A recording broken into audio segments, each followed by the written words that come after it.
Hey everybody, this is Dr. Ryan. This is your 5 minutes of fire.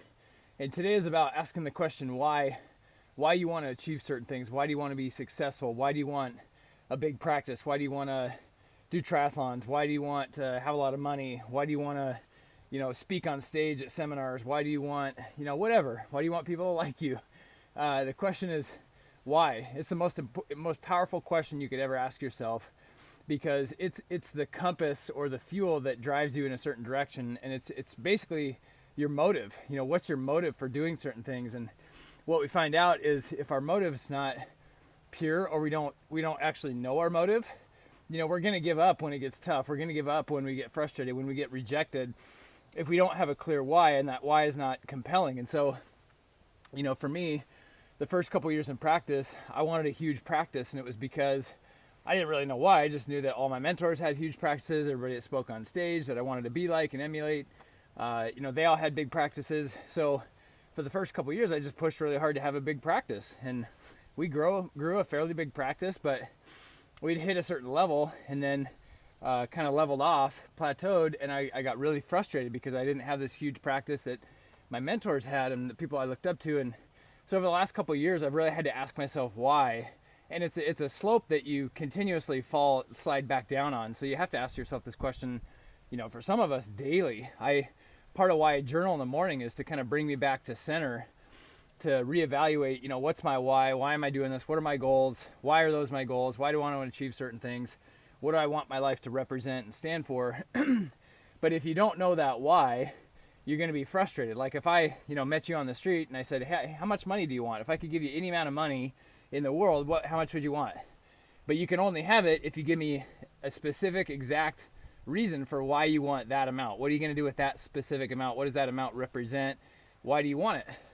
What's that going to afford you the ability and opportunity to do in your life?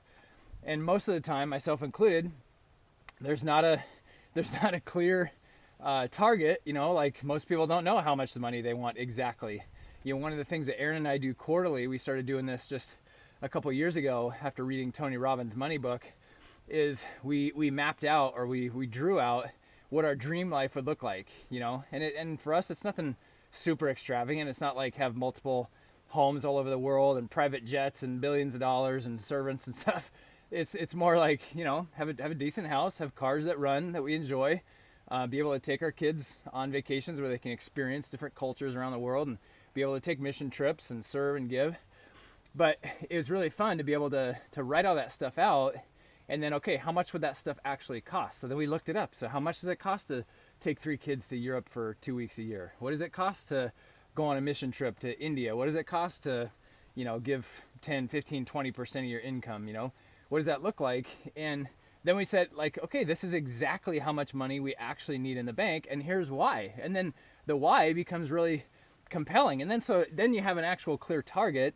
But more importantly, and it's more exciting, you actually have a why behind it. Like, oh, I'm going to work today so I can earn money so that I can add to this amount so we can get to this level so we can do X, Y, and Z. And X, Y, and Z better be something compelling. If X, Y, and Z is, so I can spend every night at the bar and buy everybody drinks and drive a Lamborghini and have all the attention be on me, that can be your why. Nobody's to say what your why should and shouldn't be. But I'm just telling you from experience that if your why is all about you, I personally don't think that's going to last very long, and I think even if you achieve that, it's not going to be fulfilling. I mean, you look at rock stars and pro athletes and people that have billions of dollars, and they're still miserable. The highest percentage of suicide is in the top 5% of the richest people in the world. Those are the most likely people to commit suicide in the world. It's totally backwards. It's poor people are the least likely to commit suicide, because they've just found a way to be happy with very little. They value relationships and experiences over stuff. So the point is, no matter what you want in life, whether it's a big practice, a fancy house, a fancy car, lots of money, none of those things are bad whatsoever. Although, like I said, you should be shooting for something that allows you or gives you the opportunity and a platform to serve and benefit the world. But regardless, you got to have a why behind it. So why do you want a big practice? What does that mean? And for me, to bring it full circle back to the practice thing, there was about a 2 to 3 year period where I just wanted a big practice so I could be on stage, so that people could look at me and say, wow, he's successful, he sees a lot of people. But every person that came in the office, it was more I obviously was fighting for the results, and I wanted to be a good doctor, and it wasn't anything, negative or malicious or, deceitful, but it was more, my focus was more about me. Like, it was, you come and be my patient so that I can feel affirmed and validated.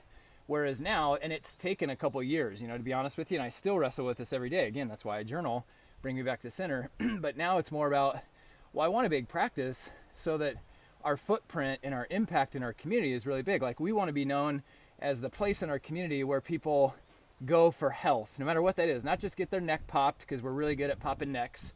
It's, man, I'm not sure, I just had a kid, I'm not sure if I should vaccinate. We're going to go talk to Dr. Ryan and Dr. Erin.